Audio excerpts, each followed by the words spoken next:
हमरा तोहरा बीच में पति पत्नी जैसन कोनो रिश्ता तरह ही निखे गए, तब बेहतर बा हमन के अलग हो जाइए। हाँ, हमहू तंग आ चुकल बानी इस सबसे, अलग हो जा। ठीक बा, काले हम अपनी बिटिया के लेके गाँव चल जाए। तू के हव ये फैसला लेवे वाला? पीहू हमार बेटी है, पीहू हमरा साथे रही। ओए! खबरदार जब पीहू के बारे में बात है। बचपन से एकर माई बन के एकरा के हम पलन, एकर बाप बन के हम पलन, और आज तू पीहू के अपना साथे रखे के बात करता डू। सुना, हमरा बेटी के केहू भी हमसे अलग ना कर सकेला।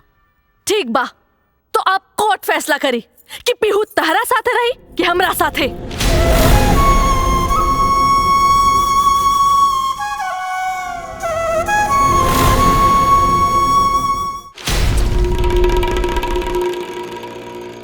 ये नहीं हो सकता। क्यों नहीं हो सकता है राघव? मेरी बेटी से बढ़कर ना ही मेरे लिए फिल्म है, ना ही दौलत।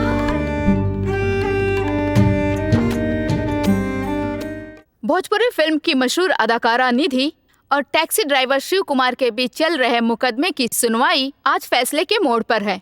जैसा कि आप सब जानते हैं कि ये मामला उनकी 8 साल की बेटी पीहू से रिलेटेड है, जिसे निधि अपने पास रखना चाहती है और शिव अपने पास। दोनों के बीच तलाक तो हो ही चुका है। अब देखते हैं बेटी किसको मिलती है।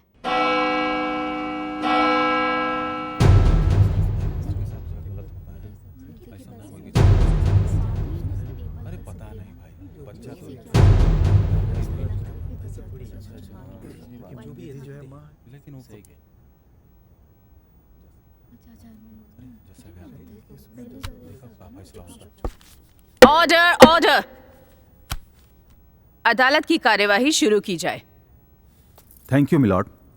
मिलॉर्ड, जैसा कि अदालत को पता है, ये केस मेरी मुवक्किल मिस निधि और मिस्टर शिव कुमार के बीच 8 साल की बच्ची पीहू के लिए चलाया जा रहा है।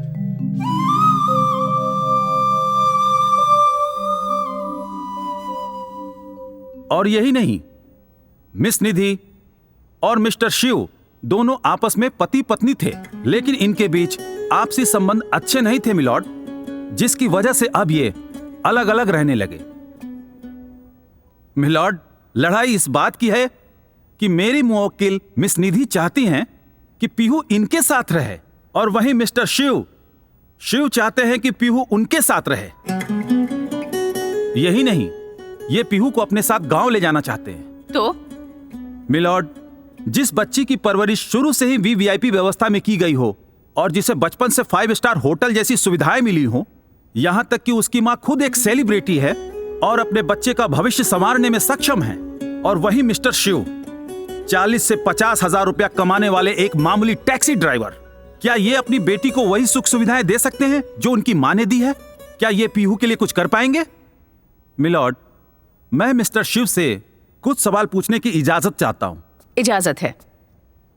हाँ तो मिस्टर शिव, मेरी मुवक्किल मिस निधि अपनी बेटी को शहर के सबसे महंगे स्कूल में पढ़ाती है, और वहीं उसके लिए स्पेशल रूम, नौकर चाकर, गाड़ी, बंगला, सारी सुविधाएं हैं। क्या आप दे पाएंगे? Objection milord.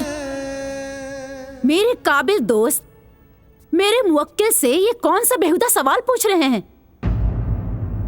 इस हिंदुस्तान में लाखों करोड़ों बच्चे हैं जो अपने माँ बाप के साथ नॉर्मल लाइफ जी रहे हैं, अपनी पढ़ाई पूरी कर रहे हैं और अच्छी परवरिश पा रहे हैं।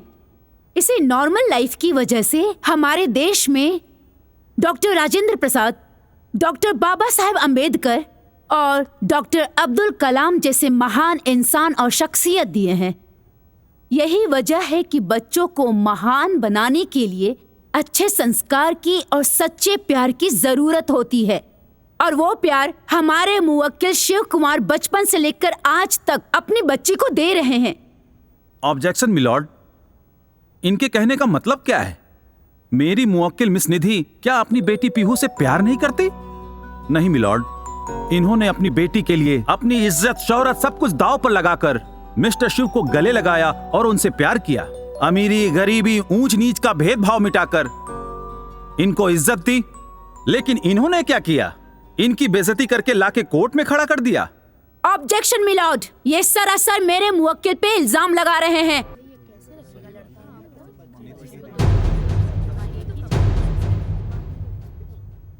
Order order. दोनों पक्षों की तमाम दलीलों को सुनने के बाद ये अदालत इस नतीजे पर पहुंची है कि वाकई में बेबी पीहू बचपन से लेकर आज तक जिन सुख सुविधाओं में पली बड़ी है वो उसके पिता शिव कुमार उसे नहीं दे पाएंगे। लिहाजा ये अदालत पीहू को अच्छे भविष्य के लिए और अच्छी परवरिश के लिए उसकी माँ निधि को सौंपने का हुक्म देती है। अरे राघव बाबू आई। भैया निधि कहाँ है? निधि हॉल में बैठल बानी। सवेरे से ना केहू से कुछ बोला तानी ना कुछ काम धाम करत तानी। जाई आप ही देखी कुछ बात हुई तो समझाई निधि के। ठीक है भैया, मैं देखता हूँ।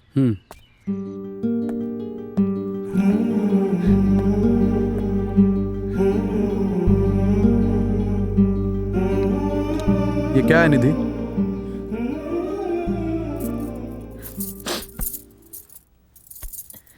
भैया भाभी बता रहे थे कि तुमने खाना पीना काम धंधा सब छोड़ दिया है। तुम तो ऐसा बिहेव कर रही हो जैसे पीहू कहीं खो गई है। पीहू कहीं खोई नहीं है, वो सिर्फ तुमसे जुदा हुई है। देखो निधि, ये दुख तकलीफ खुशी गम ये तुम्हारा निजी प्रॉब्लम है। इसका असर अपने कैरियर पे मत होने दो। तुम इस तरह से काम धाम बंद कर दोगी, लोग तरह तरह की बातें करेंगे तुम्हारे बारे में, जिससे हमारी बहुत बदनामी होगी। मैं कहता हूं मूड ठीक करो और काम पर ध्यान दो। और रही बात पीहू की, तुम्हारा दिल जब चाहे तुम मिल सकती हो। मैं खुद ले चलूंगा तुम्हें मिलाने के लिए।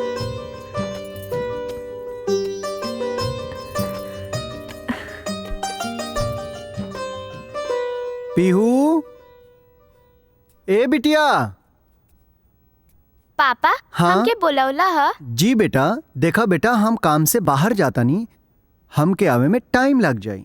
तोहरा खातिर खाना बना के किचन में रख देले बानी, त तू टाइम से खाना खा लिया, ठीक ना? जी पापा। अब पापा बाहर जाता ना तो पापा के एगो प्यारी सी किस्सी, मुआ, इनमें थोड़ा सा मीठा कम रहा। ए गौरी, मुआ।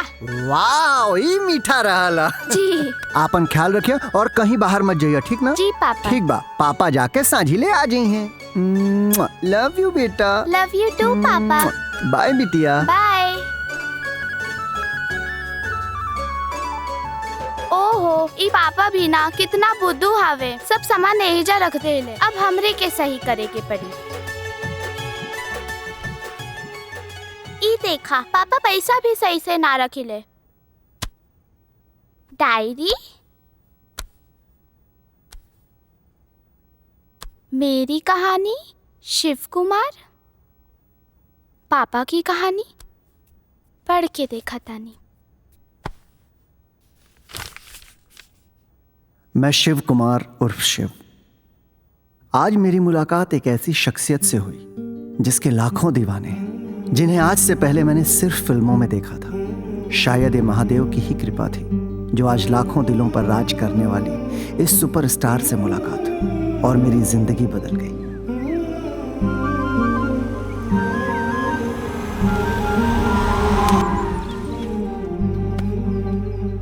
मैडम देखा तनी गाड़ी में का भइल बा।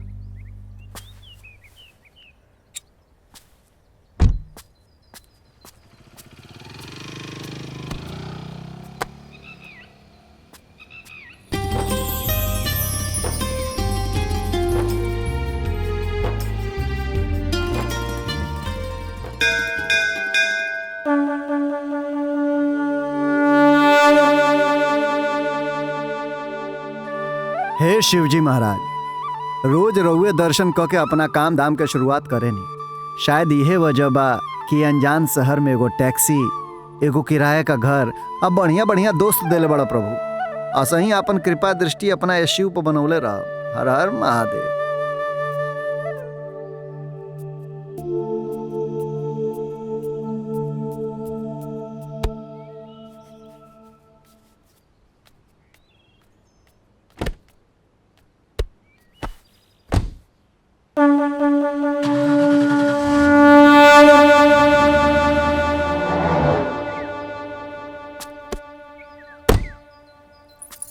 मैडम। भइल कुछ पता चलल? मैडम गाड़ी खराब हो गई बा, अभी बगैर मैकेनिक के ठीक ना हो पाई। हे भगवान, हम तो वैसे ही लेट होत रहनी है। अच्छा जाके कोनो टैक्सी रोको। ठीक बा मैडम, हम देखा तनी। हाँ।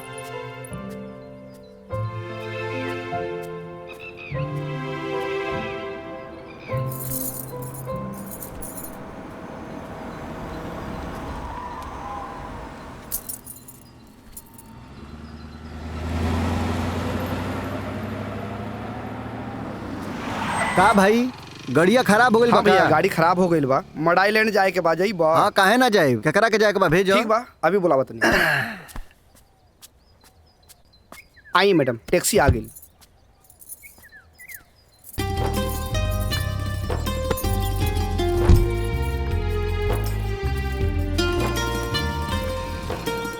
बैठी मैडम। गाड़ी ठीक करवा ली हो? जी मैडम।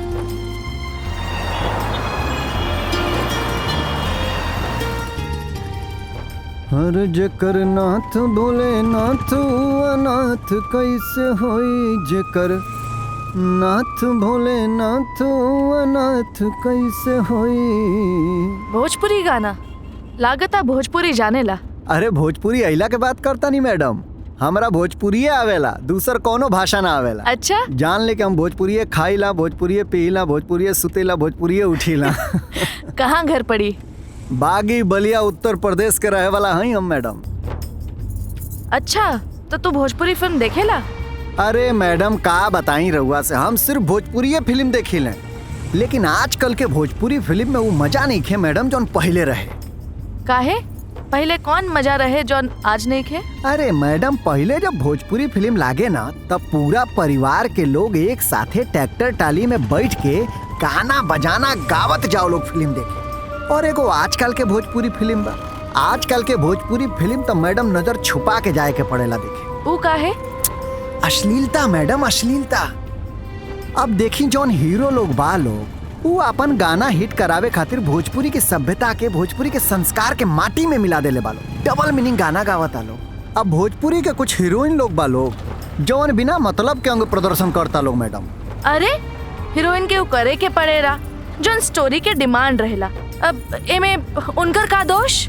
हाँ मैडम ठीक कहा तनी, यही से तो आजकल के भोजपुरी फिल्म ना हॉलीवुड और बॉलीवुड के फिल्म नियर लागेला। भोजपुरी के कल्चर, भोजपुरी के संस्कृति कुछ नामो निशान ना होला भोजपुरी फिल्म में। खैर मैडम, हम तो एगो दर्शक हई, हमारा का लेवे देवे के बाटे, जवन लागी तवन देखे जाई। अच्छा वो सब छोड़ा, ई बतावा कि हीरो हीरोइन में केकर काम अच्छा लागेला? मैडम देखी सब अपनी जगह अच्छा अच्छा काम करेला, सब ठीक बा, पर हमरा के ना निधि जी बड़ा पसंद है। अच्छा एको बात बतावा, तहरा के निधि काहे पसंद बाड़ी? का खूबी बा उनका में? अब मैडम खूबी एगो होखे तो हम रउआ के बताई, जान लें कि निधि जी तो खूबी के भंडार है। उनके डायलॉग डिलीवरी, उनकर तेवर, उनकर जोश, उनकर जुनून, आए है डांस करेली तो एकदम बिजली नियर लागेली। मान ला निधि तहरा सामने आ जाई है तब? अरे मैडम का मजाक करतानी, राम राम की बेरा, कहाँ वो सुपरस्टार निधि और हम टैक्सी ड्राइवर।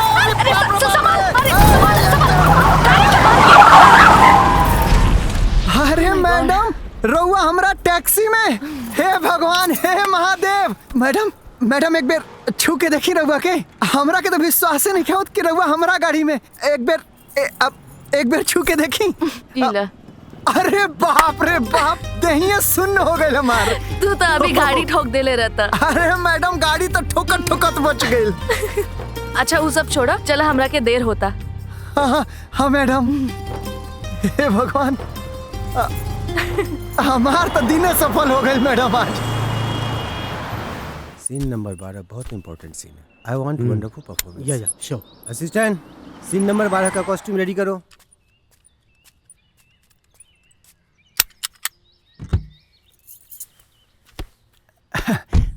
आई मैडम। अब कितना पैसा भइल? अरे मैडम पैसा वैसा के बात का करतानी, आपके इजाजत होके तो शूटिंग देख लें, कबो देखले नहीं थी। काहे ना, आव। जी। अच्छा सुना जी, हमरा के हमरा के पता नहीं है कि हमार गाड़ी कब आई और हमरा के घर भी वापस जाए के बा। तो तू ऐसन करे कि तू एजा रुक जा। जी। जॉन भी आवन जावन के पैसा रही हाँ। हम दे दे प्लस वेटिंग। ठीक बा मैडम। ठीक बा। आप स्पॉट जी, मैम। इनकरा के चेयर दो और चाय पानी भी। ठीक बा। ओके थैंक यू मैडम। आइए।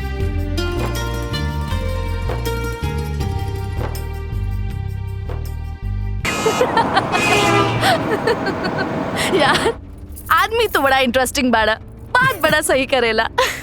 मैडम सब हमरा से ये कहेला कि शिव तू बात बहुत बढ़िया बढ़िया करेला।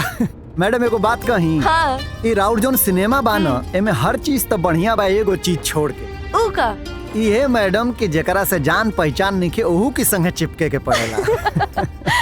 अरे बाबा वो सब नाटक होला, साचो ना, हम सब एक्टिंग करेनी, एक्टिंग। बात तो ठीक बा मैडम, बाकी एक्टिंगों में हमारे गांव की तरफ कोनो लड़का कोनो लड़की के छू देलस ना तो कट्टा निकल जाई मैडम, कट्टा। अच्छा। हाँ अब हमरे ले लें, अब हमरे के देख लें। जब 10 में पढ़त रहनी तो एगो लड़की के लाइन मारत रहनी। एक दिन का देखा तनी कि वही स्कूल के एगो लड़का वो लड़की के लाइन मारत, आ गई गुस्सा, ईंटा उठा के ससुर के कपार फोड़ देनी।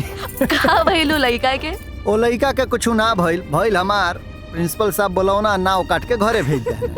अब बाबूजी के पता चलल तो बाबूजी जूता मार के घर से बाहर निकाल देना। फिर बम्बई आ गई।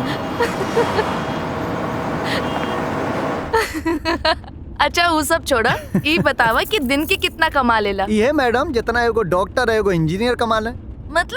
मतलब मैडम कबो 2000 मिल जाला, कबो 2500 मिल जाला, और महादेव प्रसन्न हो गई ना तो 3000 रुपया मिल जाला। तो आज की कमाई तो गई ना मैडम, आज की कमाई तो हमके जिंदगी भर याद रहे। मैडम रउआ जैसन सुपरस्टार रोज रोज कहाँ मिलेला है? और एक बात बताई मैडम, सच में हम आपके ना डाई हार्ड फैन हैं। दुनिया में सबसे बड़का फैन हम ही हैं।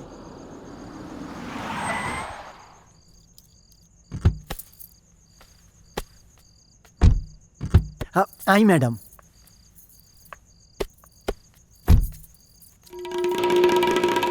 ई लशीर अपन दिन भर के कमाई और वेटिंग चार्ज। अरे ही क्या करता नहीं मैडम, देवही के बात एगो सेल्फी दे दें। काहे ना, ले ला।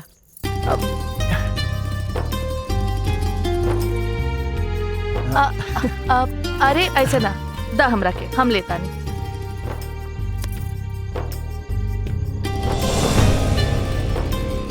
ई ला। धन्यवाद मैडम। और सुना, धंधा से कौन मजाक ना, ठीक बा? जी। अच्छा अब हम चलते जी मैडम। हाँ नंबर मिल जाए तो कबो कबो फोन कर लेती। ई ला हमार कार, ठीक बा? अच्छा अब हम जाता नहीं। गुड नाइट मैडम जी।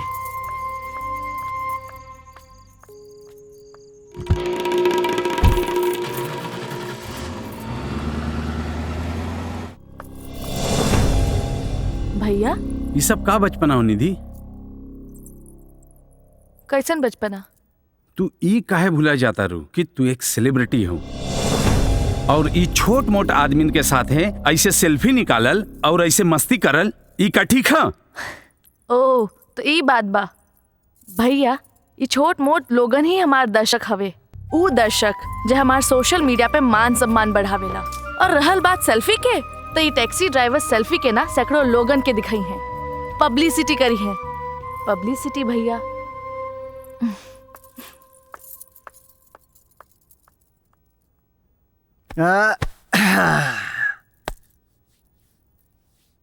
भगवान भोलेनाथ के आशीर्वाद से आज के दिन हमारा जिंदगी के सबसे बढ़िया दिन रहा है।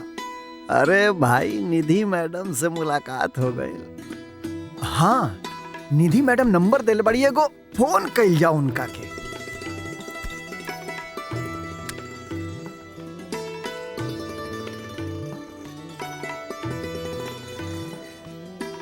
अरे ना ना ना ना ना ना, डायरेक्ट फोन कर ठीक नहीं थे, का पता अच्छा लागी कि ना, मैसेज कर लियो। हाँ हाय,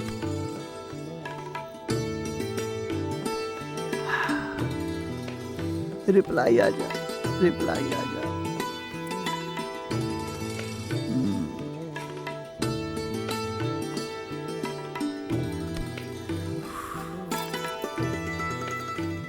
रात ढेर हो गई बा, बुझाता सूत गइल बा।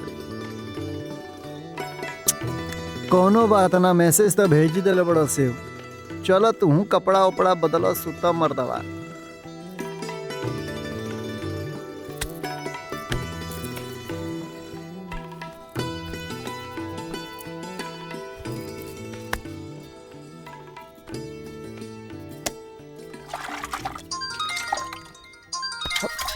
बुझाता कॉल आ गई।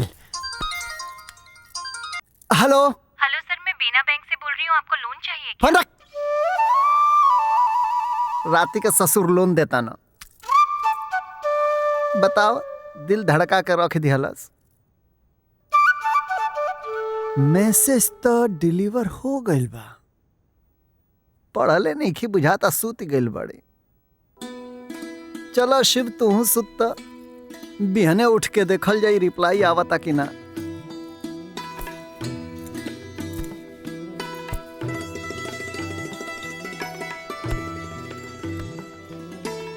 निधि मैडम कितना बढ़िया लगा ताड़ी नए सेल्फी में।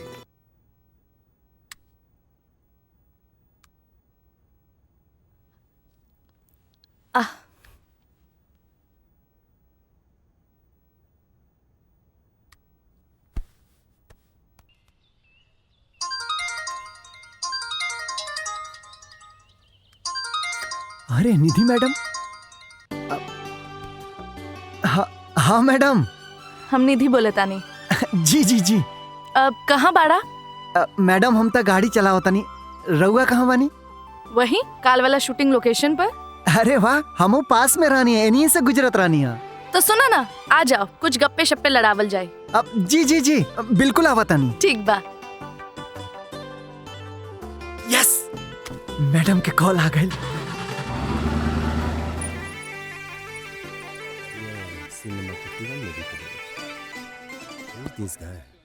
मैडम नमस्ते। अरे शिव, आओ बैठो। Thank you. संजू, ये शिव हवे, बड़ा ही दिलचस्प आदमी। नमस्ते। नमस्ते जी। अब मैडम रउआ खातिर राउट फेवरेट फ्रूट प्लम। अरे वाह, तोहरा के कैसे पता बा कि हमरा के प्लम पसंद बा?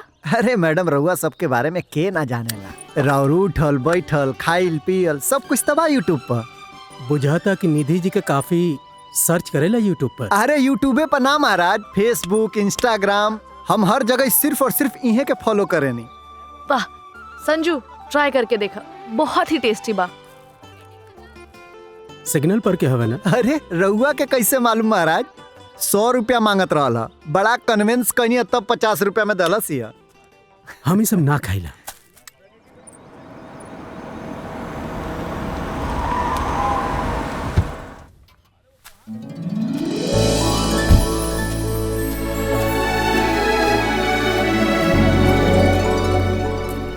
निधि,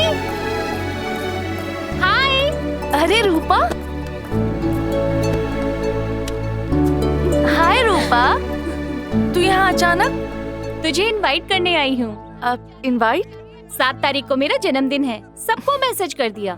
तुझे पर्सनली यहाँ इनवाइट करने आई हूँ, क्योंकि उस दिन सिर्फ मेरा जन्मदिन ही नहीं है, एक सरप्राइज भी है तुम्हारे लिए। सरप्राइज? कैसा सरप्राइज? आना उस दिन, वो तो बर्थडे वाले दिन ही तुम्हें पता चलेगा। ठीक है, आजा चल कॉफी पी लेते हैं। नहीं नहीं, आज नहीं, बहुत लेट हो रही, मुझे बहुत काम है आज। पक्का? पक्का। चल बाय। Take care.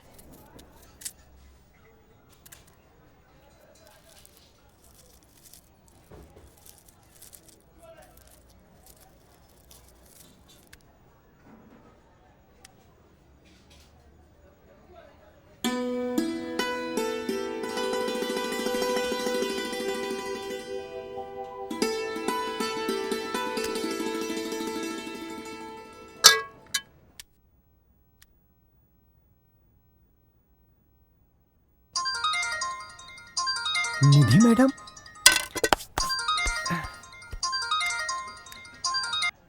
अब हाँ मैडम। शिव, आप सुत गए लगा? अरे ना मैडम, बस पापी पेट खातिर कुछ पकावत रहनी है और फोटो निहारत रहनी है। अच्छा अच्छा सुना, हमरा के अभी कॉल आयल रहे, कल शूटिंग कैंसिल हो गई बा। तब का घर में बैठे बैठे बोर हो जाए, कल घूमे चली। घूमे? पर कहाँ? अरे बाबा, कितना बड़ शहर बा, घूमे की कितना जगह बा। सुना, कल सुबह 11 बजे तो हमरा से मिला। ठीक बा मैडम, आ जाए। ठीक बा, गुड नाइट।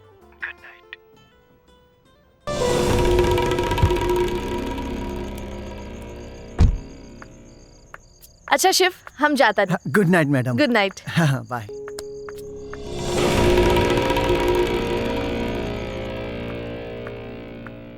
रूपा के मैसेज। ओह गॉड, हम तो भुला ही गई नहीं, कल रूपा के पार्टी में जाए के बा।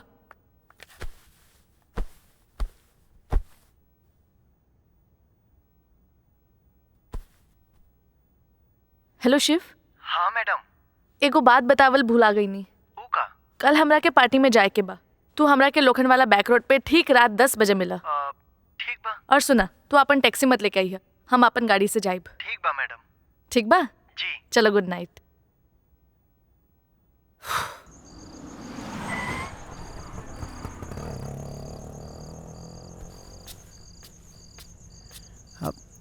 Good evening madam. Oh good evening Shiv, आव। कहाँ चले के बा? अरे आव ना।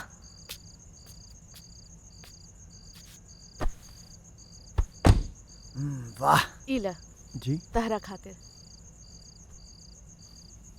कोट पैंट हमरा खातिर? तहरा खातिर बनवली। हमरा खातिर कहाँ है?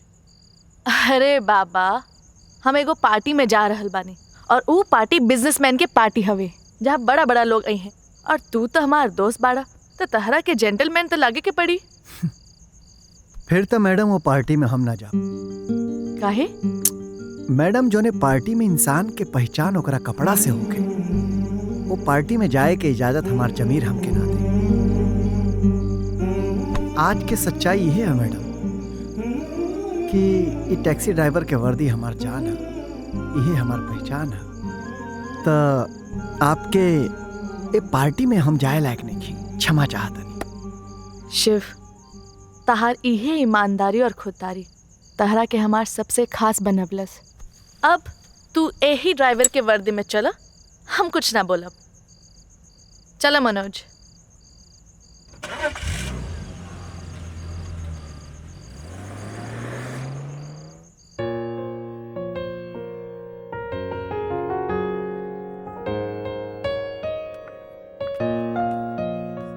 हाय रूपा।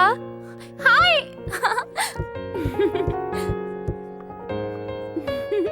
Hello Nidhi. Happy birthday. Thank you. चले?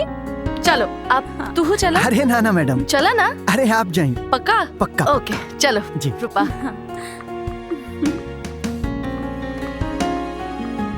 डैड, यही है मेरी friend Nidhi. Hello uncle. Nidhi, how are I am you? Good. इतना लेट कैसे? I am so sorry. Hello everyone. जैसा कि आज मेरी बेटी रूपा के जन्मदिन पर हम सब इकट्ठे हुए हैं, उसके बर्थडे सेलिब्रेशन पर केक काटने के बाद एक प्लीजेंट सरप्राइज भी है। वो सरप्राइज केक कटने के बाद।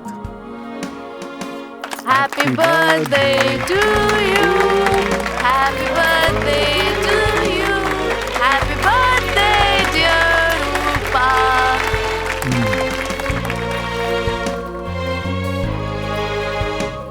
तो दोस्तों, अब वो खुशखबरी देने का समय आ गया है।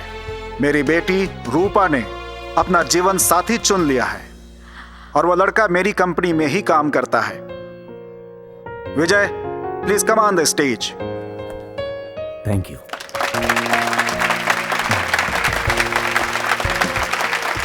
आओ बेटा, आओ सर, आओ। रूपा ने अपना जीवन साथी चुन लिया है, तो मैं भी एक पिता का फर्ज अदा करते हुए अगले महीने की 15 तारीख को शादी तय कर दी है दोनों की। Thank you and enjoy the party. क्या हुआ? रूपा, एक बात बता, तू इतनी बड़ी अमीर बाप की बेटी और विजय एक मामूली सा लड़का जो मुश्किल से 20 से 25 हजार कमाता होगा। कहाँ तू और कहाँ वो? ये क्या कर रही है तू? निधि, जब प्यार करते हैं ना, तो प्यार में गरीबी या अमीरी ये सब नहीं देखते। हाँ, ये सच है कि विजय मेरे डैड की कंपनी में एक नॉर्मल सा एम्प्लॉय है, पर प्यार के मामले में वो 1000 गुना ज्यादा अमीर है। हॉल बुक कर लिया है, कल तुम्हें दिखा देता हूँ। आप हेलो। किसके साथ हैं? निधि जी के साथ। ओ, सुपरस्टार निधि। हाँ, सुपरस्टार निधि। ड्राइवर? ना ना ना ना ना, अरे महाराज दोस्त हैं उनके। ड्राइवर दोस्त? अब हाँ, ड्राइवर दोस्त। तुझे पता है एक बात, पूरी दुनिया में विजय ही एक ऐसा लड़का मिला मुझे जो मेरी दौलत से नहीं, मुझसे प्यार करता है, पूरी ईमानदारी के साथ। ठीक है बाबा, वो सब ठीक है, पर इतनी जल्दी शादी? यही सही टाइम है शादी करने का। सही टाइम पे शादी, सही टाइम पे बच्चे, सही टाइम पे जिम्मेदारी। तू भी एक सही सा लड़का देख के शादी कर ले जो तुझसे सच्चा प्यार करता हो। अरे भाई, दारू पियोगे? अरे ना ना, हम दारू वारू नहीं पीते हैं महाराज। अरे दारू में मजा ही मजा है। जब एक घूंट अंदर जाती है तो दिल की बात जुबां पे आ जाती है। नहीं नहीं।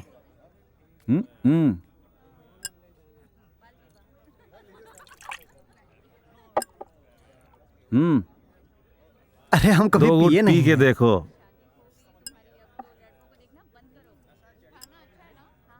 पीना पड़ेगा। अरे एंजॉय करो यार। अरे बहुत कड़वा है महाराज। Enjoy brother.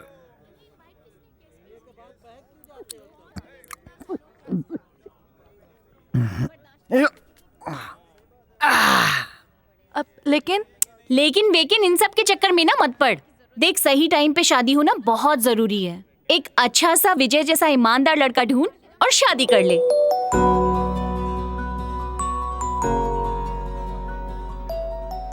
मैडम, शिव साहब ने बहुत ज्यादा पी लिया है, लगता है ड्रामा करने वाले हैं। व्हाट? ई कैसन बात करत ताड़ू शीला? बिल्कुल ठीक बात करत तानी। इतना बड़का पार्टी में ऊपर टीचर ड्राइवर के लेके गइल बिया और लाडली बहिन, ओह में सूट खरीद के अपना गाड़ी में बिठा के सब पता कैले बानी ड्राइवर से। हमरा तो समझ में नहीं आवता ई लड़की का करी। हम तो परेशान हो गइल बानी।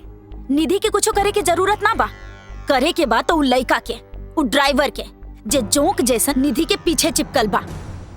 ये दारू भी बड़ा कमाल के चीज होला मैडम। दिल में दबल बात जुबान तक आ जाला। हम जानता नहीं मैडम कि हमरा दारू पियला से रउआ नाराज बानी, लेकिन का बना मैडम, बहुत दिन से रउआ से कुछ कहे चाहत रहनी हो, लेकिन कहे के हिम्मत ना जुटा पावत रहनी। यही से आज दारू पी लेनी है कि रउआ से दिल के बात कह दे। कैसन बात? कैसन बात? बात ऐसन बा मैडम कि हम रउआ के बहुत प्यार करेले।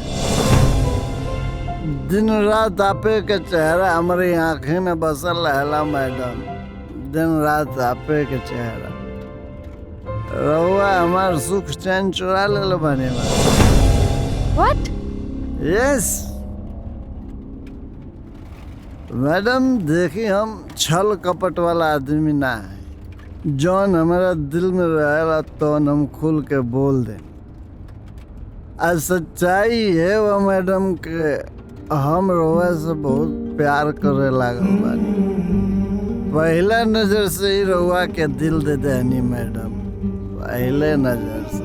ये तो कैसन बात कर रहा था शिव? सोरा ना सोच कहता नहीं मैडम। तू ए समय होश में नहीं खा। सही कहता नहीं मैडम, हम बेहोश बानी। लेकिन मैडम जब हम रउआ के पहली बार देख ले वही समय से बेहोश बानी हम। राउर दिल दोस्ती, राउर दिल सम्मान, प्यार ए दिल में बस गए। अब तो स्थिति एवं मैडम के रौरे बिना एक पल जियल मुश्किल बा।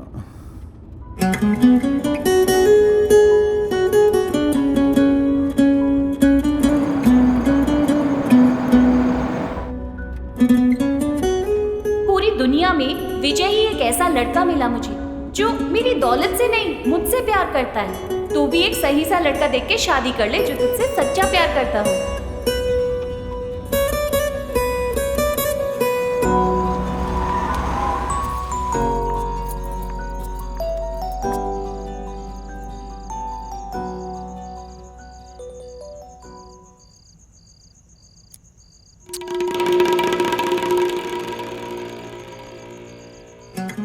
मनोज जी मैडम। इनकरा के अच्छे से घर पहुंचा दिया। जी मैडम।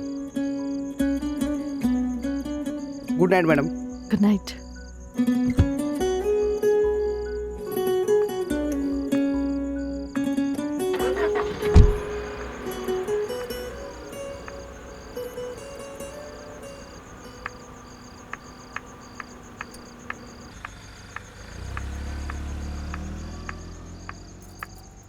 भैया अभी ले जागल बाड़ा जा।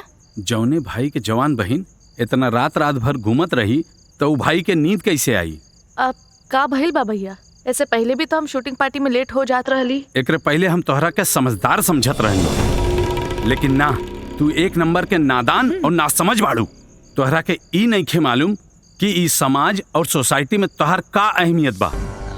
भैया साफ साफ कही, हमरा के कुछ समझ में नहीं आवत। तू दू कौड़ी के फटीचर टैक्सी वाला से अपन दोस्ती बनावत बाड़ू। माइंड योर लैंग्वेज भैया प्लीज। असली जिंदगी का होला हम वो टैक्सी ड्राइवर से जन्म, वरना आज तक नकली जिंदगी, नकली प्यार, नकली मोहब्बत, नकली आंसू, नकली जिंदगी, मान सम्मान के ड्रामा करत रहनी। यह ड्रामा जिंदगी के ड्रामा बना दी हलस। माई बाप के मुआला के बाद असली हंसी आई तो वो टैक्सी ड्राइवर के वजह से। प्यार, मोहब्बत और अपनापन के एहसास भइल तो वो टैक्सी ड्राइवर के वजह से। और ये एहसास हमरा से केहू ना छीन सकेला।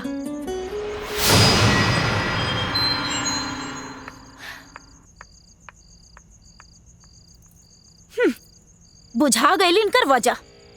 अगर ई अपन असली वजह में कामयाब हो गई ना तो ऊ टैक्सी ड्राइवर ई घर के मालिक बनी और हमनी दोनों जन बनब नौकर। Camera action. अब जमाना चाहे कुछ भी कहे, तोप से उड़ा दे या गोली चला दे, हम तो क्या अपन दिल दे चुकल बानी शिव, दे चुकल बानी। कट कट कट। निधि, आपके हीरो का नाम सागर है, शिव नहीं। I'm so sorry sir, एक और टेक लेते हैं।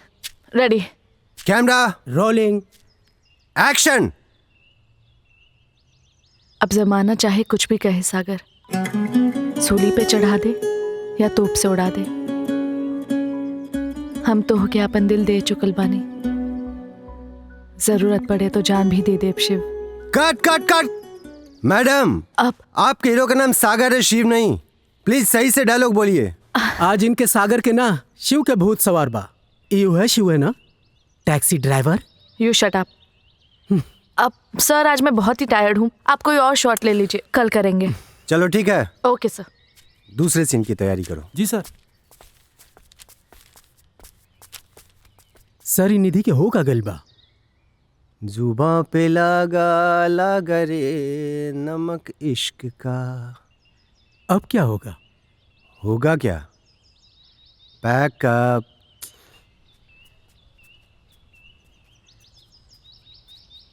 हेलो, हाँ शिव, हमरा के फिल्म सिटी में आके मिला, कुछ जरूरी बात करे के बा। ठीक बा।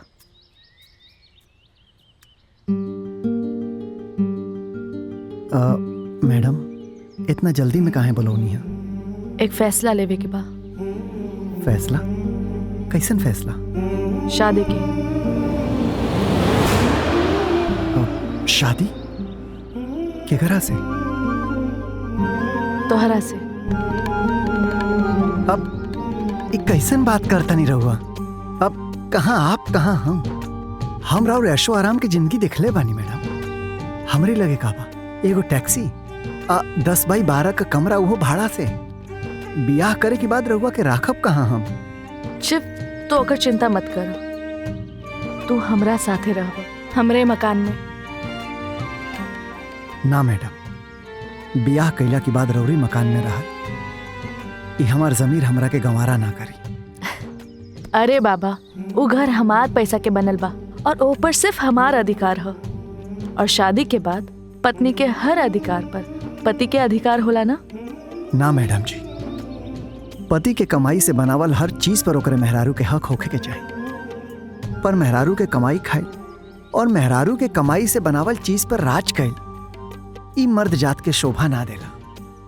तो ठीक बा, ई बतावा कि तोहार महीना के खान पान और भाड़ा में कितना खर्च होला? अब यह कुल 15 से 20 हजार रुपया। और मेहरारू साथ आ जाई तो? मेहरारू साथ आ जाई तो 10,000 रुपया बढ़ जाई। तो ठीक बा शिव, तू हर महीने हमरा के 30,000 ला के दीह। ई सोचिए कि अपन बीवी के भाड़ा के मकान में रखा ताड़ा। और शिव, तहरा के हमार क्रिया बा, तू मना ना करबा। ठीक बा, लेकिन मैडम जी राउर भैया भाभी? तू लोग के चिंता मत कर, उ सब हमरा पे छोड़ दा। उ लोग उहे करी जे हम चाहब। तू बस दूल्हा बने की तैयारी कर। ठीक बा।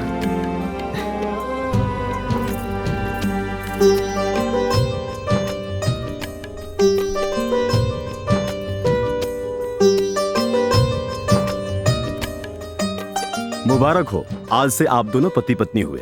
Happy married life. Thank you. सदा सुहागन रह बहन। तू तो हमनी के कुछ करे ना दिलू, ना तो इस शहर हम पूरा जगमगा देती। तब भी एक भाई की तरफ से अपने बहन के एक छोटा सा तोहफा, ई ऊटी के तोहार लोगन के टिकट हनीमून खातिर।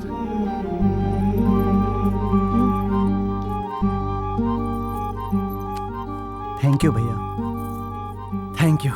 वेलकम। पापा आ गए। पीहू, ए बिटिया पीहू। बिटिया रानी, ई देखा हमार बिटिया रानी तो अबहिने सुत गइल बड़ी। पीहू, ए बेटा। ओ पापा, कितना बढ़िया सपना देखत रानी हम। बिटिया रानी, इस सपना देखे के टाइम ना है, ये खाना पीना खाए के टाइम है। लेकिन पापा, तू तो लेट आवे के रहला, फिर इतना जल्दी? ऐसे कि हमके पता रहल है कि हमार बिटिया रानी घर पे अकेले बाड़ी, यही से हम सब काम निपटा के फटाफट चल आईनी है। काम? हाँ बेटा, हम स्कूल में तोहार नाम लिखवा देनी है और अपना खातिर ब्रूम ब्रूम ऑटो ले लेनी है। अच्छा? हाँ, अब कल से हमार बिटिया रानी स्कूल जाई और पापा ऑटो रिक्शा चलाई हैं। और हाँ, हाँ, ये एगो नन्ना मुन्ना छा मोबाइल हमारी बिटिया रानी खातिर। Mobile phone? हाँ, एमे हम मम्मी के नंबर और हमार दोनों जनी के नंबर सेव कर देले बानी। तो जब हमरे बिटिया रानी के मन करे तो अपना मम्मी के या अपना पापा के फोन करके बतिया सकेली। थैंक यू माय लवली पापा। मेरा बेटा बेटा। पीहू, अब एक काम करो, चलो फटाफट खाना खाई जाओ, फिर सुत जल जाए। ठीक बा? ओके पापा। चला।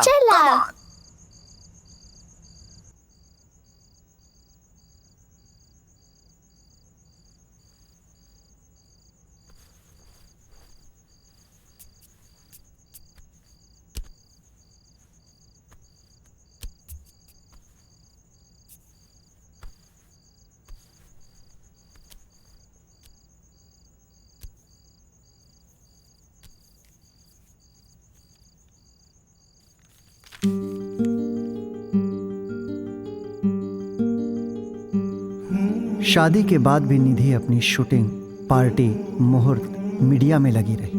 मैं हर तरीके से उसका साथ देता रहा। कभी कभी पत्नी के बिना अकेलापन कचोटता था। इस तरह कब 1 साल गुजर गए पता ही नहीं चला। मेरी खुशी का ठिकाना तब नहीं रहा जब मुझे पता चला कि मैं बाप बनने वाला हूँ। और मेरे जीवन का सबसे खुशी भरा और अनमोल क्षण वो था जब मेरी गोद में मेरी नन्ही सी परी, मेरी बिटिया पीहू आई।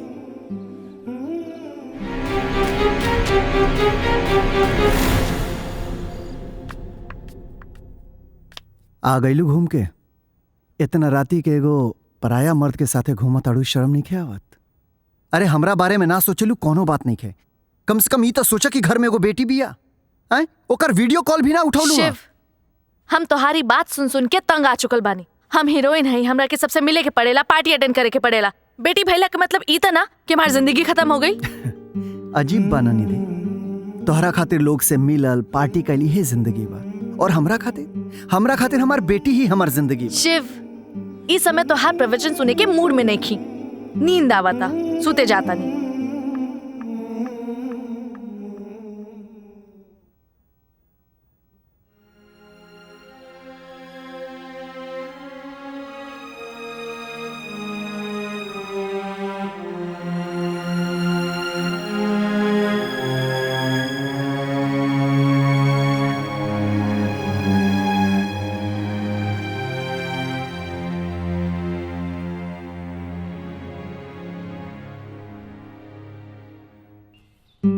देखते देखते मेरी बेटी 8 साल की हो गई। ये 8 साल का वक्त कैसे गुजर गया कुछ पता ही नहीं चला।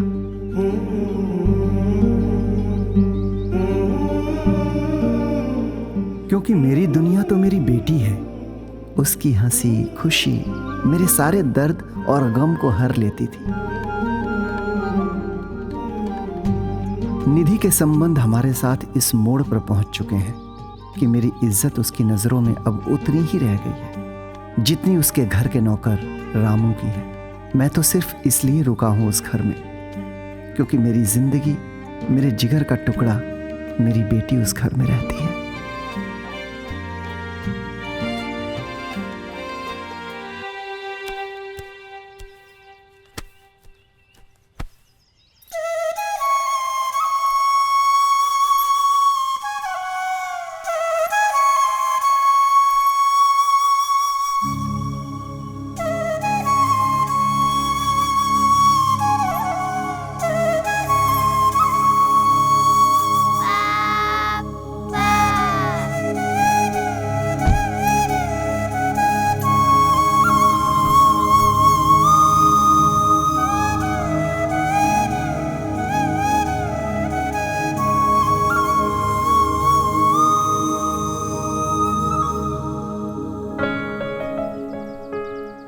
पापा हाय देखा हम कप जीत ले बानी। अरे वाह, हमार बिटिया रानी कप जीत ले बिया। हाँ पापा, हम पूरा क्लास में फर्स्ट आयल बानी। वाह, आज तू साबित कर देलू कि तू हऊ हमार बेटी नंबर 1। पापा ई कप मम्मी के दिखावे चलल जा। बेटा मम्मी तो हार डिस्टर्ब हो जी हैं, शूटिंग पे हुई है ना, बाद में दिखा दिया ना। प्लीज ना, मम्मी कप देख के बहुत खुश हो जाइए। प्लीज पापा, प्लीज प्लीज प्लीज पापा। ओके ओके ओके। Oh thank you my lovely पापा, थैंक यू। चला बैठा बैठा।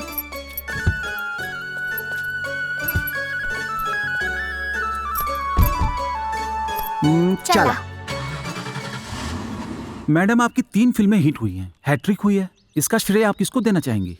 जिसका श्रेय मैं अपने टीम मेंबर्स को दूंगी, हमारे राघव जी को दूंगी और हमारी जनता जनार्दन को दूंगी, जिन्होंने हमारे फिल्म को इतना प्यार दिया, इतना पसंद किया। मैडम कहा जा रहा है कि आपने अपनी प्राइस बढ़ा दी है और लोगों को डेट्स के लिए परेशान कर रही हैं। जी नहीं, बिल्कुल गलत है। मुझे बदनाम करने की कोशिश की जा रही है और ये वही लोग कह रहे हैं जिनकी फिल्म के लिए मैंने मना किया है। तो मैडम आपने मना क्यों किया? देखिए, एक अच्छी फिल्म के साथ साथ एक अच्छी स्टोरी की भी जरूरत होती है जी। और दूसरा मैटर होता है डेट का। ये लोग वही डेट मांगते हैं जो मैं किसी और को दे चुकी होती हूँ। मैडम आपने जो अभी सुजीत वर्मा की फिल्म साइन की, उसके बारे में कुछ बताएंगी? उसके बारे में आपका कैरेक्टर कैसा है, इसके बारे में कुछ बताएंगी? देखिए, कैरेक्टर बहुत ही अलग है, जितना मैं करती हूँ फिल्म उससे।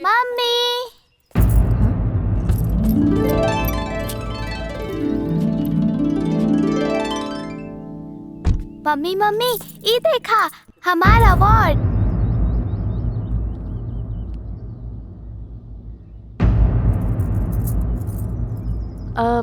पीहू बेटा, तू यहाँ? हाँ, पापा लेके आइले है। मम्मी पूरे क्लास में फर्स्ट आई नहीं हम। अरे वाह। अच्छा बेटा, तू घर जा, देखा हमारा इंटरव्यू चला था। हाँ ठीक बा। मैडम आपको देखकर लगता नहीं कि आप 8 साल की बच्ची की माँ हैं। काफी मेंटेन किया है आपने। Thank you. क्या आपके पति अभी भी टैक्सी चलाते हैं?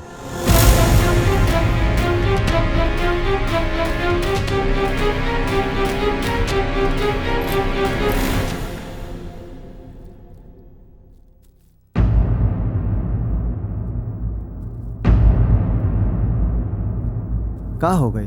सब लोग ऐसे कहे बैठल बा? मौत हो गई बा, मौत। मौत? केकर मौत? निधि के शोहरत, नाम और करियर के, जेकर वजह तू बाड़ा तू। हम का कहनी है? अरे कार बेवकूफ, अकल का अंधा, तो के का जरूरत रही पीहू के मीडिया के सामने ले जाए का? वो तोर ई फटीचर सी हालत में। भाई साहब प्लीज जबान संभाल के बात तू करी। आज तक अपन जबान संभाल के रख रहा कि केहू और जबान संभाल के रखी? तहरा के इज्जत से सर उठा के चले के मौका देनी, हाई फाई सोसाइटी में रखनी, और तू का कइला? हमार मान सम्मान इज्जत के धूल में मिला दिया। ई कैसन बात करता हूँ? ई कैसन कलंक के टीका हमरे कपारे मढ़त अड़ू? अरे कलंक की टीका तो हमार माथा मर देला। देख लिए कल के हेडलाइन और अखबार। का जरूरत रहे तहरा ई टैक्सी ड्राइवर के हुलिया में मीडिया के सामने आवे के? हम घर आई थी तो का जरूरत रहे हमार बेइज्जती करे के? मम्मी पापा की कौनो गलती नहीं खे, हम ही बोलनी। तू चुप रहा, ते नादान हवे, इनकरा तो समझ होके के चाहिए। हाँ निधि, नादान तो हम आज तक रहनी है, पर आज समझ आ गई। ई समझ आ गई कि तोहरा के बेटी और पति से ज्यादा प्यारा करियर बा। हाँ बा, हमरे के हमार करियर से प्यार बा। अगर हमार करियर ना रहित तो तहार ई 40-50 हजार की कमाई से न ही तहरा की बंगला मिलित, न ही एसी मिलित, न ही मखमल के बिस्तर जे पे तू चैन की नींद सुता ताड़ा।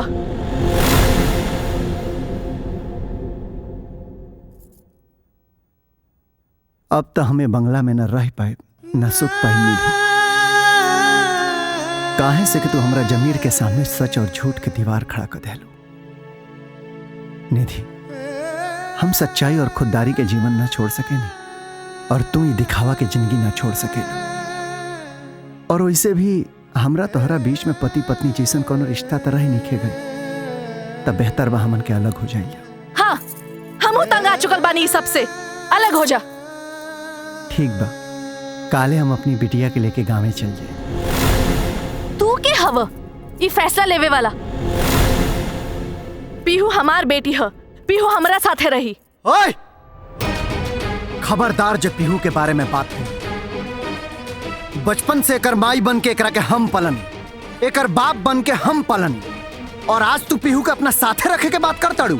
सुना, हमरा बेटी के केहू भी हमसे अलग ना कर सकेला। ठीक बा, तो आप कोर्ट फैसला करी कि पीहू तहरा साथे रही कि हमरा साथे।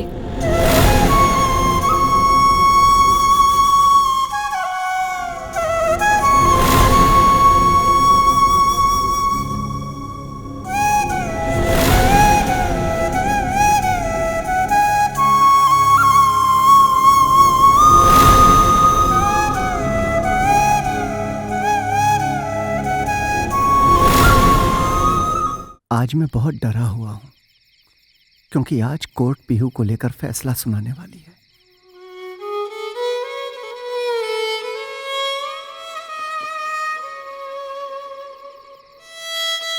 अगर पीहू मुझे मिली तो मैं जी जाऊंगा, और अगर नहीं मिली तो मैं अपने आप को खत्म कर दूंगा, क्योंकि मेरे पास मेरी बेटी के अलावा जीने की कोई वजह नहीं।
हाँ, आ गई हमरे बिटिया रानी के स्कूल। बेटा ये तोहार स्कूल है और देखा ए जगह पर तू बिल्कुल नया बाड़ू, ऐसे कहीं पे भी इधर उधर गईला की जरूरत नहीं है। ठीक 4 बजे पापा तोहरा के लिए आ जाई हैं। जी पापा। ठीक बा बेटा। पापा हम मम्मी से बात कैले है। कब कैसे? अरे पापा जॉन फोन कल दिले रहला। ओके त का कहत रहली बिटिया रानी के मम्मी? मम्मी बोली बहुत याद आवत है तोहर। पापा हम गर्मी के छुट्टी में मम्मी से मिले जाए। पक्का जाई पक्का। Yes yes. बाय पापा। बाय बेटा।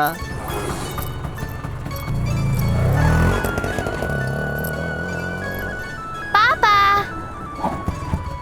आई love you. I love you too बेटा।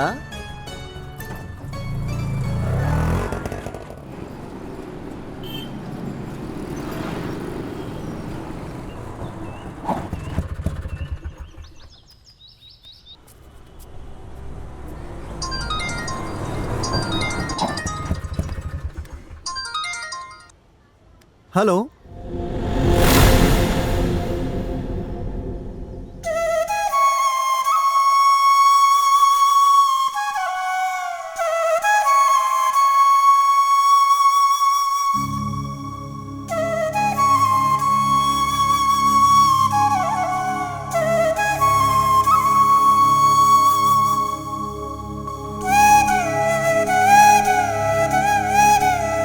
पीहू पीहू बेटा बेटा कहाँ हो गई पीहू? देखिए इसे डिस्टर्ब मत कीजिए, ये अभी बेहोश है। कहाँ हो गई हमारी बेटिया के? डॉक्टर साहब ही आपको बता पाएंगे। जी प्रिंसिपल साहब कहाँ हो गई हमारी बिटिया के? स्कूल में चक्कर खा के गिर गई थी, तभी मैंने आपको कॉल किया। जी कहाँ भइल बा डॉक्टर साहब हमारे बेटी के? देखिए मिस्टर शिव, जानना तो सब चाहते हैं, समझना कोई नहीं चाहता। मतलब ये डॉक्टर, हॉस्पिटल, दवाई, ये सब तो बच्चों के लिए एक सपोर्ट है। सबसे बड़ी दवाई तो माँ बाप का प्यार होता है। बच्चों को संभालना, देख रेख और उनको इतना खुश रखना, उनको एहसास न होने देना कि वो किसी तरीके से बीमारी में है। डॉक्टर साहब हमार बेटी हमार जिंदगी है और ओकर मुस्कान हमार दुनिया। रहुआ साहब सब बताई ना हमरा बेटी के का भइल बा। मिस्टर शिव, आपका ये कॉन्फिडेंस देखकर लगता है कि आप एक हिम्मत से काम लेने वाले समझदार पिता हैं। आपको अपनी बेटी के साथ हिम्मत और समझदारी से काम लेना पड़ेगा। उसे इतना खुश रखिए कि उसको पता ही न चले कि वो बीमार है। जल्द ही उसे लखनऊ लेकर जाइए और किसी बड़े हॉस्पिटल में इलाज करवाइए। बाकिर कहाँ है डॉक्टर साहब? ऐसन का भइल बा हमरा बेटी के? मिस्टर शिव, आपकी बेटी 3 से 4 महीने की मेहमान है। उसे ब्लड कैंसर है।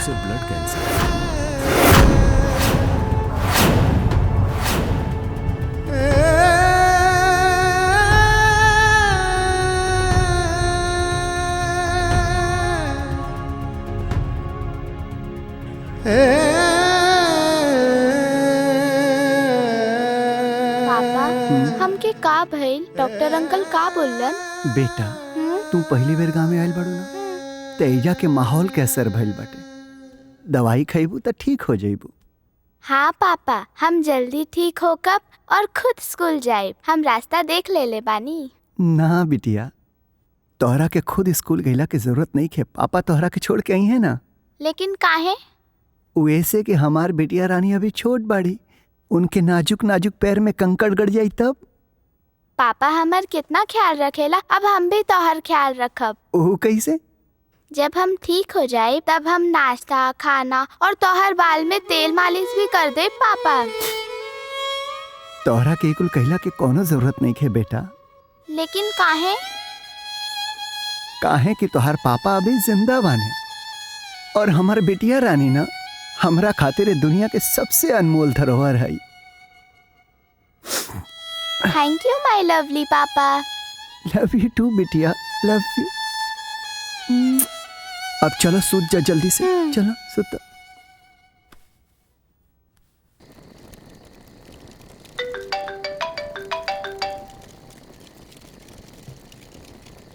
यस सर। निधि, बच्ची का सब रिपोर्ट सही है। ये ब्लड कैंसर के आखिरी स्टेज पे है, बहुत कम समय है इसके पास। सर कुछ भी रास्ता नहीं निकाल सकते आप? सर जितने पैसे खर्चे होंगे मैं करने के लिए तैयार हूँ, बस मेरी बेटी को। नहीं निधि, इस स्टेज के बाद कोई रास्ता ही नहीं बचता। सॉरी निधि, इस वक्त मैं इस बच्ची के लिए इतना ही कह सकता हूँ। God bless you.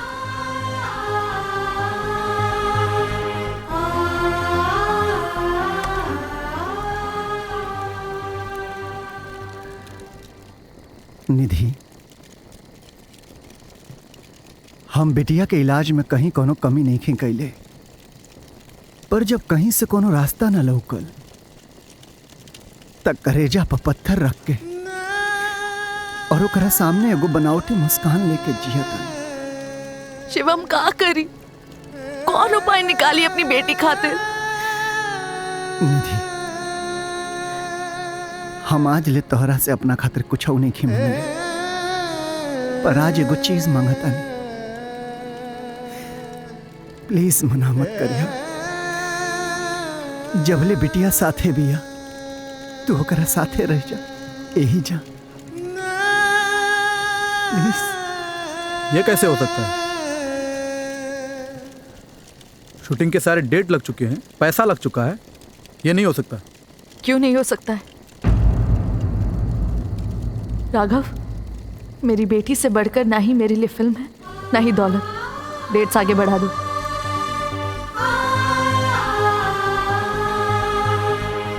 इट्स ओके, मैं कल ही मुंबई चला जाता हूँ और सारी डेट आगे बढ़ा देता हूँ।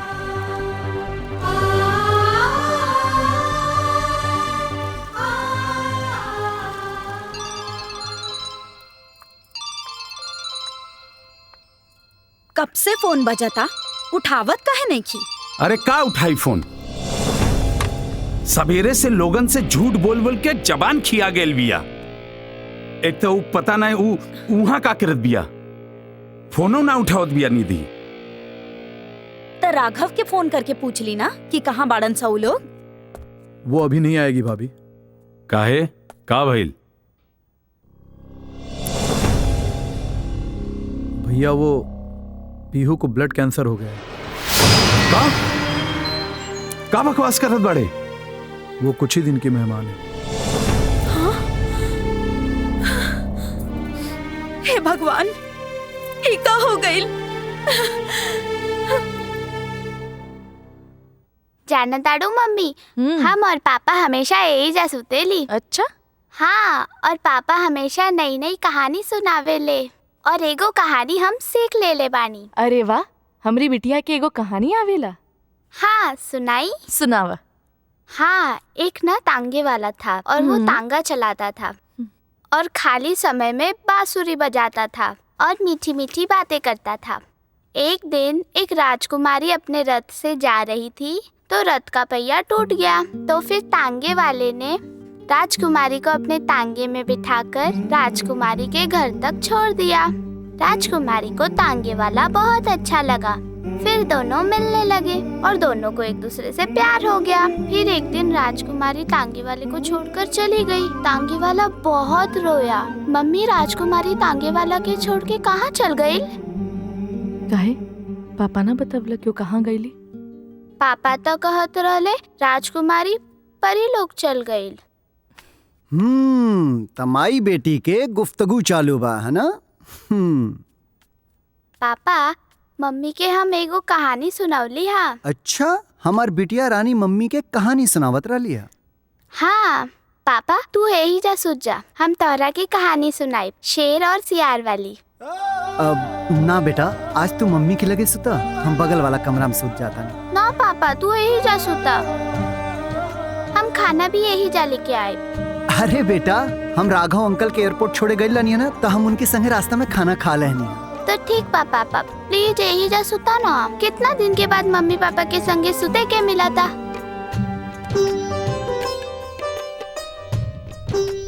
प्लीज मम्मी बोला ना। अब बिटिया इतना जिद करत ताड़ी, मान जा। ओके बाबा, ओके। अब बेटी और माई के आगे कबो के ऊपर चलल बाकी हमार चली, लेकिन एक शर्त पर। पाप आज बहुत थक गइल बाना, पापा आज कहानी वहानी बिल्कुल ना सुनी है। ठीक बा पापा। हाँ।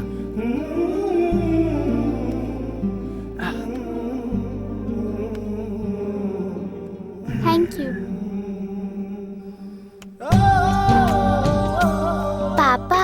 अब हाँ बेटा। जब हम छोट रहे तब ऐसे ही हाथ रखत रहे ना, ताकि हमके कोनो चोर ना ले जाए। हाँ। पापा मम्मी तो लोग ऐसे ही हाथ रख के सोया, ताकि हमके चोर ना ले जाए। ठीक बा, अब चला फटाफट आंख बंद कर और चुपचाप सुत जा, सवेरे जल्दी जागे। ठीक पापा। Good night. गुड नाइट बेटा।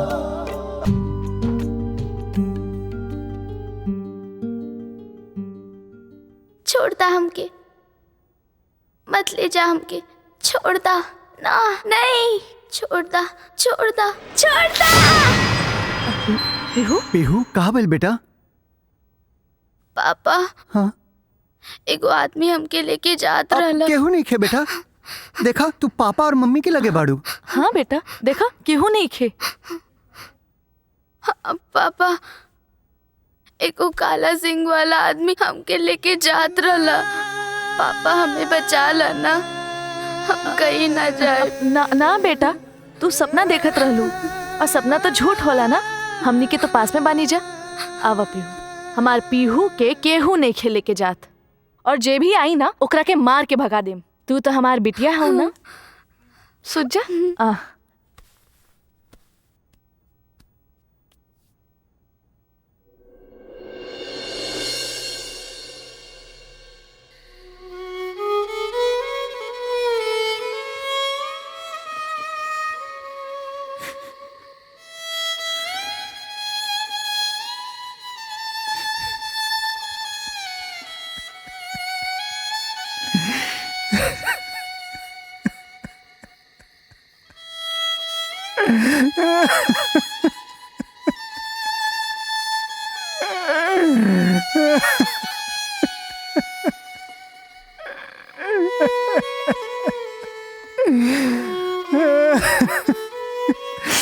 बेटा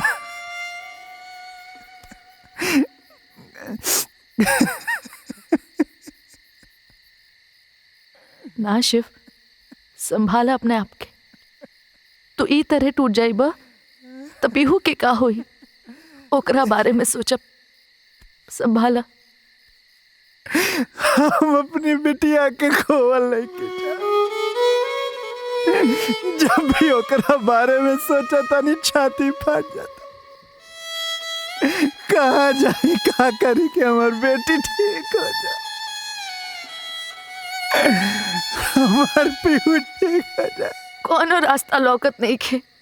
अगर होइत ना तो हम चुप ना बैठती, अपन बिटिया खातिर सारा दौलत कुर्बान कर देती। पर शायद भगवान के ई है मर्जी बा।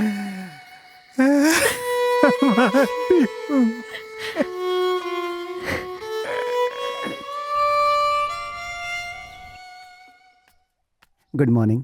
Good morning. गर्मा गर्म चाय। Thank you. मैडम तो नींद में बाड़ी।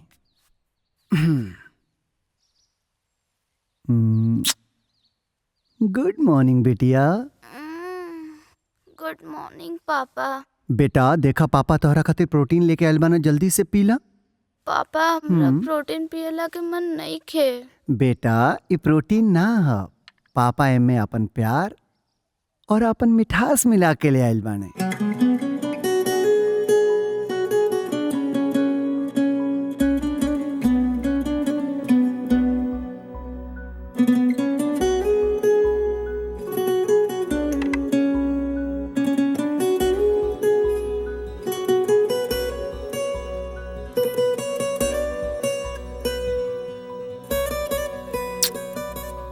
Good morning. Good morning. हमरा सुते द, नींद आवता। यही से तो कहे नहीं मैडम कि टाइम से सुतल करा। अच्छा, रात भर सुते कहाँ देला, रात भर जगावेला। जगावे के परमिशन तो तोहरा के कोर्ट से ले बानी। अच्छा सुनो, चाय ले आइल बानी, चाय पीला। एक शिव, घर में नौकर बा ना, तू चाय काहे लेके आइला? हम अपना बीवी खातिर चाय ऐसे लेके आवेनी कि सवेरे सवेरे जब हमरा बीवी के आंख खुले तो उनका आंख के सामने पहला चेहरा उनके पति के होके के चाहिए, बुझाइल? और वैसे भी ये चाय में हम अपन प्यार और मिठास मिला के लाइल बानी। अच्छा। हाँ। मम्मी का भइल? कुछ ना।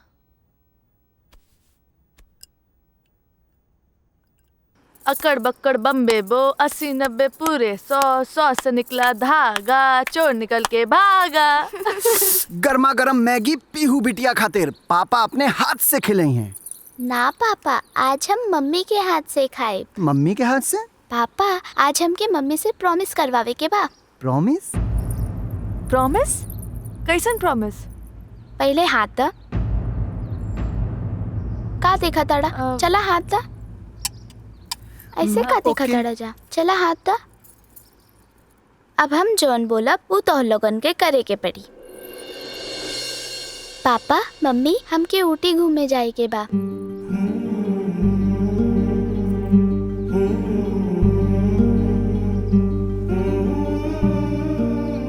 प्लीज पापा, प्लीज मम्मी, हमके ऊटी जाए के बा। एक बार जाए दाना प्लीज। बस इतनी सी छोटी सी बात और इतना बड़ा प्रॉमिस? प्लीज पापा। बेटा लेकिन लेकिन वेकिन किंतु परंतु कुछ ना, हम आज ही सारा व्यवस्था कर देता नहीं, कल हमनी के ऊटी चलल जाए, ठीक बा? खुश?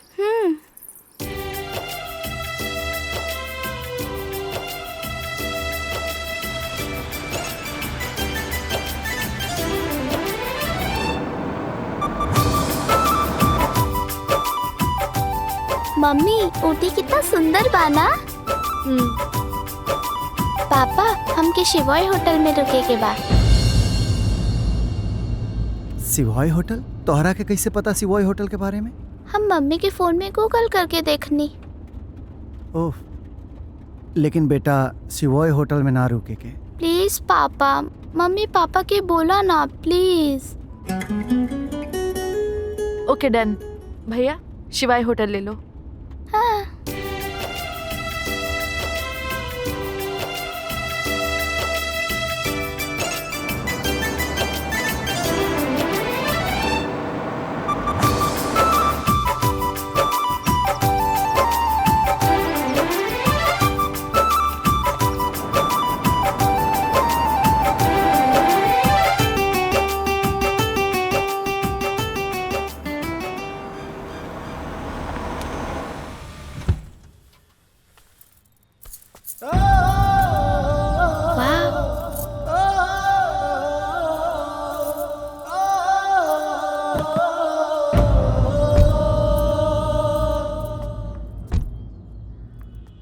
चला लोग आवा।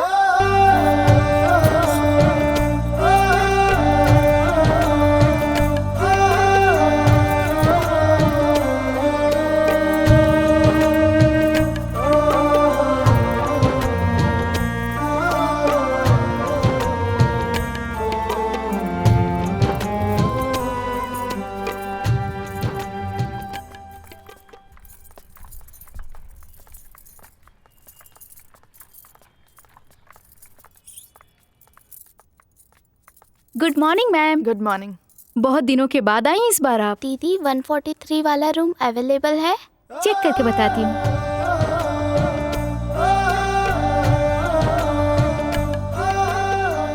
बेटा 143 का है? 143 तो मेरा लकी नंबर है। रूम अवेलेबल है, अगर इनका इतना ही मन हो रहा है तो इसे ही बुक कर देती हूँ। जी जी सर, लीजिए। पापा जल्दी से गाड़ी मंगवावा, हमके तो लोगन के लेके एक जगह जाए के बा।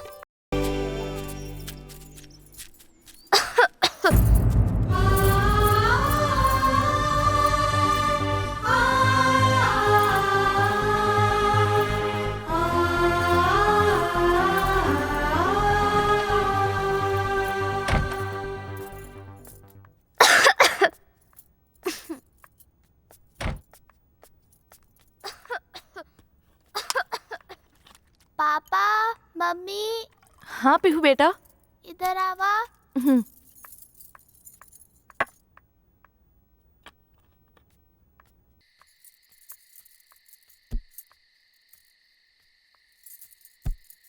कितना खूबसूरत नजारा बाना। आसमान में सितारा गुनगुना रहल बा और हवा में संगीत घुलल बा। देखा ना शिव, कितना खूबसूरत नजारा बा। आसमान में सितारा गुनगुना रहल बा और हवा में संगीत घुलल बा। निधि, ये सब हमनी के स्वागत कर रहल बा और हमनी के खूबसूरत जोड़ा के आशीर्वाद दे रहल बा।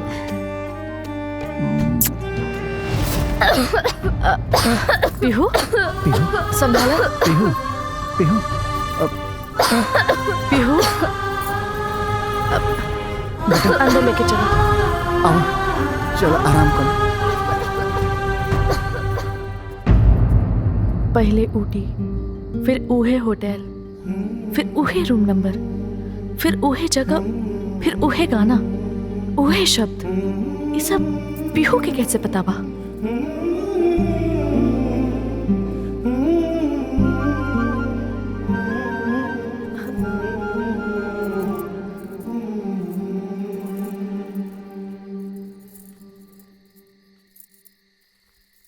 शिव, पीहू के ऊटी आवे के जिद, फिर ऊटी में इहे होटल, यही कमरा, फिर आज वो गाना और फिर अभी वो बात। ये सब हमने की पर्सनल बात रहे। पीहू के कैसे पता बा? कहीं तू ना निधि, हम पीहू के कुछ नहीं खे बतौले और यह सोच के तो हमहू हैरान बानी कि आखिर ये बात पीहू के पता कैसे बा। शिव, बात जॉन भी होके, पर पीहू के ये सब बात ना हमरा के सोचे पे मजबूर करता। निधि, पीहू अभी बच्चा बिया, नादान बिया, ओकरा बात के इतना सीरियस लहला की जरूरत नहीं है। और वैसे भी पीहू हमनी के खून है, शायद यही वजह से ओकरा के सब कुछ पता होके। अब रात बहुत हो गई बाटे, चला चला आराम कर ला।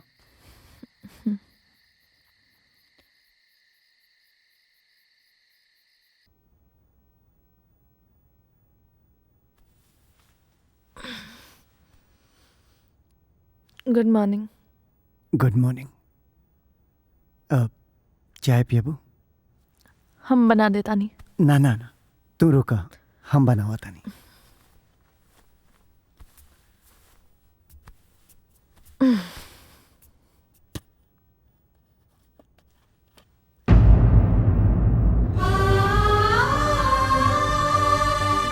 शिव, शिव, देखा ना पीहू के तेज बुखार बा।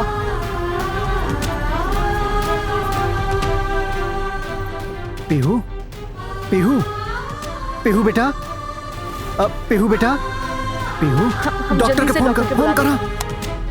पीहू बेटा। हेलो,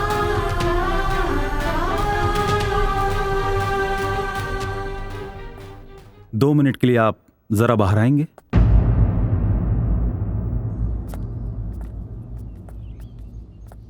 आप लोग माँ बाप हैं या इस बच्ची के दुश्मन? ऐसे कंडीशन में इस बच्ची को हर वक्त एक डॉक्टर की निगरानी में रखना चाहिए और आप लोग इसे लेकर ऊटी घूम रहे हैं। डॉक्टर साहब, बेटी ही जिद की थी आने के लिए और आप मान गए। अरे भाई, नादान वो है, आप नहीं। अभी फौरन इसे लेकर जाइए और जाकर किसी अच्छे डॉक्टर की निगरानी में रखिए। कभी भी किसी भी वक्त इसे अच्छे अस्पताल और डॉक्टर की जरूरत पड़ सकती है। अभी तो मैंने इंजेक्शन दे दिया है, सुबह तक बुखार उतर जाएगा, ध्यान रखिएगा। शिव, हमने के मुंबई चले के बा। मुंबई? हाँ मुंबई। तो हमेशा ईमानदारी और खुददारी के जिद चलवले बाड़ा, पर ए बेर हम ना सुनब। शिव, सोचा पीहू के जौन स्थिति बा, ओकरा के हर वक्त एगो डॉक्टर की जरूरत पड़ी और मुंबई में हमार फैमिली डॉक्टर बा और उ सुविधा तोहरा के गांव में ना मिली। शिव, ये बात तोहार बेटी या हमार बेटी के ना, ये बात हमने के बेटी के बा। प्लीज शिव, पीहू खातिर।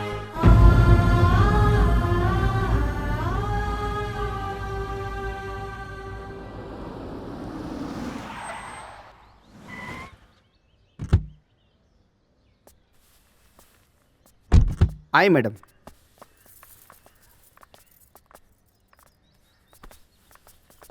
अरे पीहू आ जा आ गईली हमार पीहू बिटिया। कैसे इतना मामी? दिन से मामा मामी की याद ना आई। आवत रहे मामी। अब कहीं ना जाए देव तोहरा के हम। ठीक बा? ठीक बा। आई जा आई चली। चल।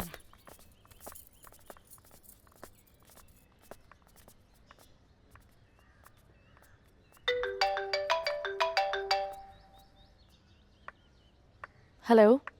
वेलकम टू मुंबई निधि। अच्छा किया तुम वापस आ गई। Thank you Raghav. मैं भी काम खत्म करके ना 9-10 बजे तक तुम्हारे पास आता हूँ। फिर ढेर सारी बातें करेंगे। और हाँ, एक सरप्राइज भी है। ठीक है, आ जाओ। बहुत अच्छा किया तुम वापस आ गए। पीहू के साथ साथ तुम्हें भी थोड़ा रेस्ट मिल जाएगा। वैसे तुम्हें भी एक सहारे की ज़रूरत है, इसीलिए मैंने मम्मी पापा से बात कर ली है और वो इतने खुश हैं कि मंडे को ही अमेरिका से आ रहे हैं तुमसे मिलने के लिए। हमरा से मिले? वो काहे खातिर? हमारी एंगेजमेंट के लिए। यही तो सरप्राइज था। What nonsense. तोहरा का लागल कि हम तोहरा से शादी करब? अरे तोहरा की शर्म नहीं आवत? हमार बेटी जिंदगी और मौत से जूझत बिया और तोहरा के हमरा से शादी करे के बा? छी, हमके ना पता रहल कि तू इतना घटिया सोच वाला इंसान बाड़ा। बस, तुम्हारी जिंदगी है, जैसे मन करे वैसे जियो।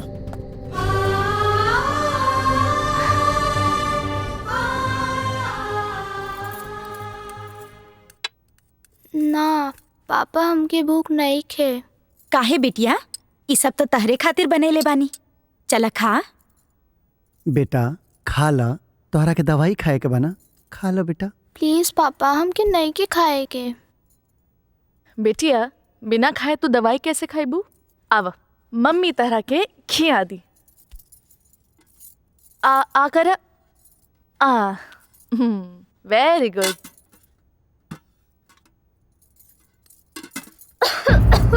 पीहू, पीहू बेटा, पानी पी लो, पानी पी लो।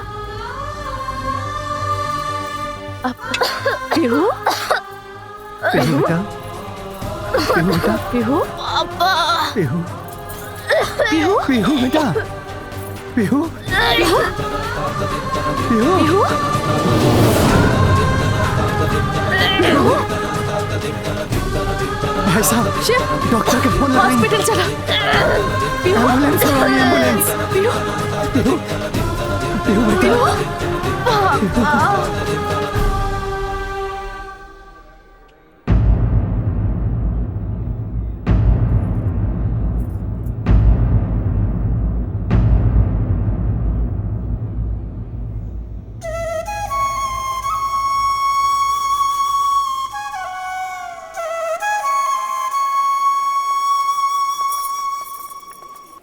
डॉक्टर, डॉक्टर मेरी बेटी। सॉरी निधि, पीहू के पास वक्त नहीं है। आखिरी वक्त में वो आप लोगों से मिलना चाहती है।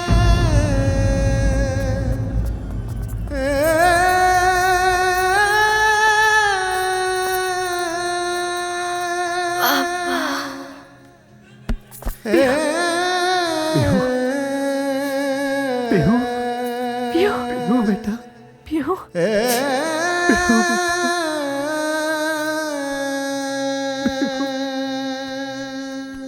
पापा।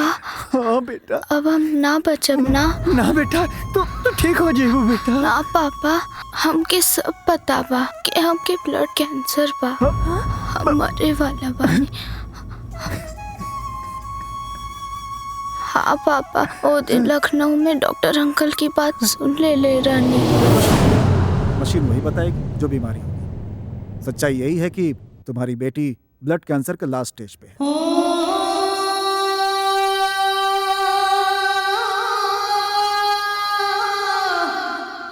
Oh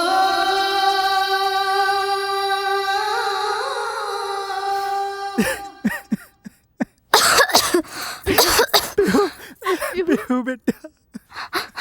mummy papa.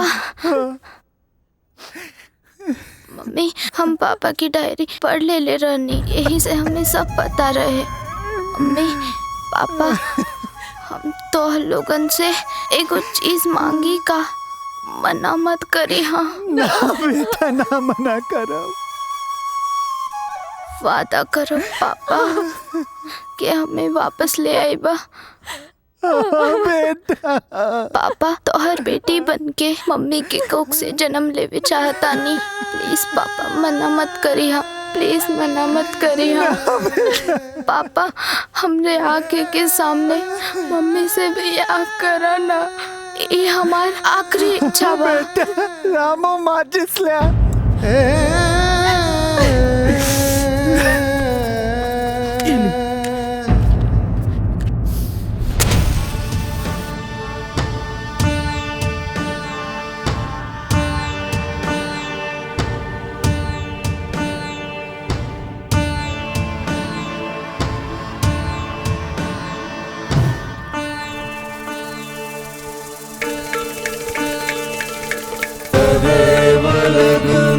सुदिनं तदेव ताराबलं चन्द्रबलं तदेव विद्याबलं देवबलं तदेव लक्ष्मीपते ते द्वियुगं सदामि शुभमङ्गला सावधा शुभमङ्गला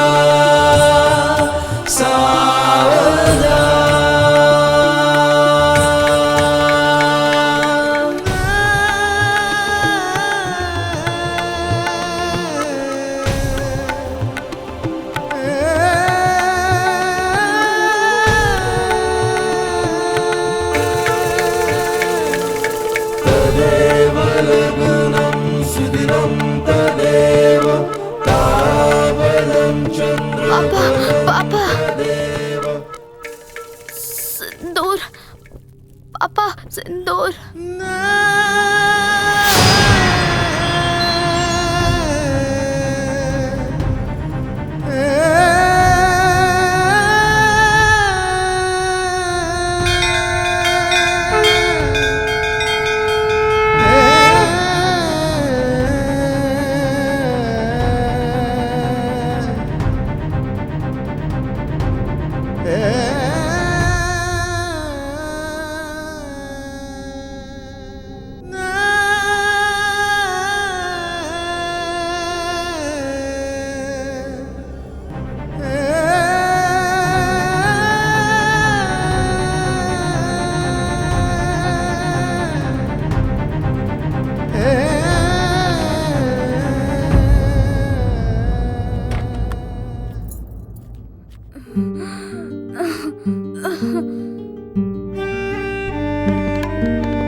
हम जाना तानी पापा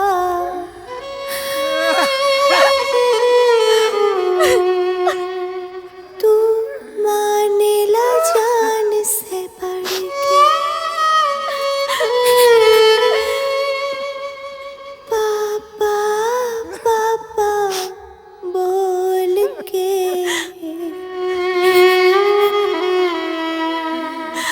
देखा जियरवा धड़के बनब हम पापा जी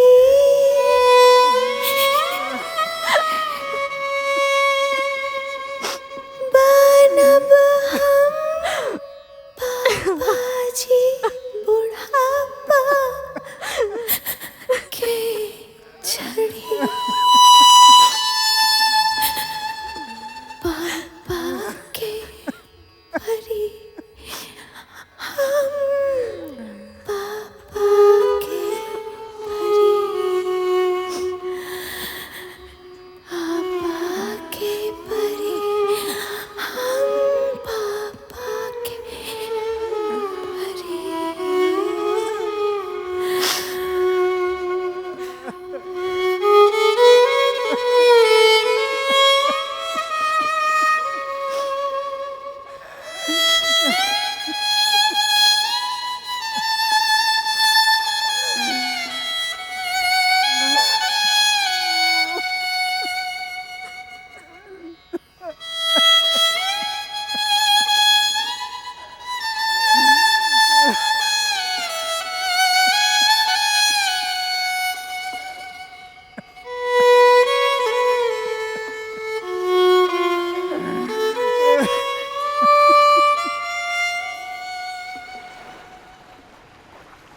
निधि, पीहू के ख्वाहिश पूरा करे खातिर अस्पताल में हम जौन कुछ भी कैली ओकरा खातिर माफी चाहतानी। हम गाँवे जातानी, ट्रेन के टाइम हो गइल बा। अपन ख्याल रखिया।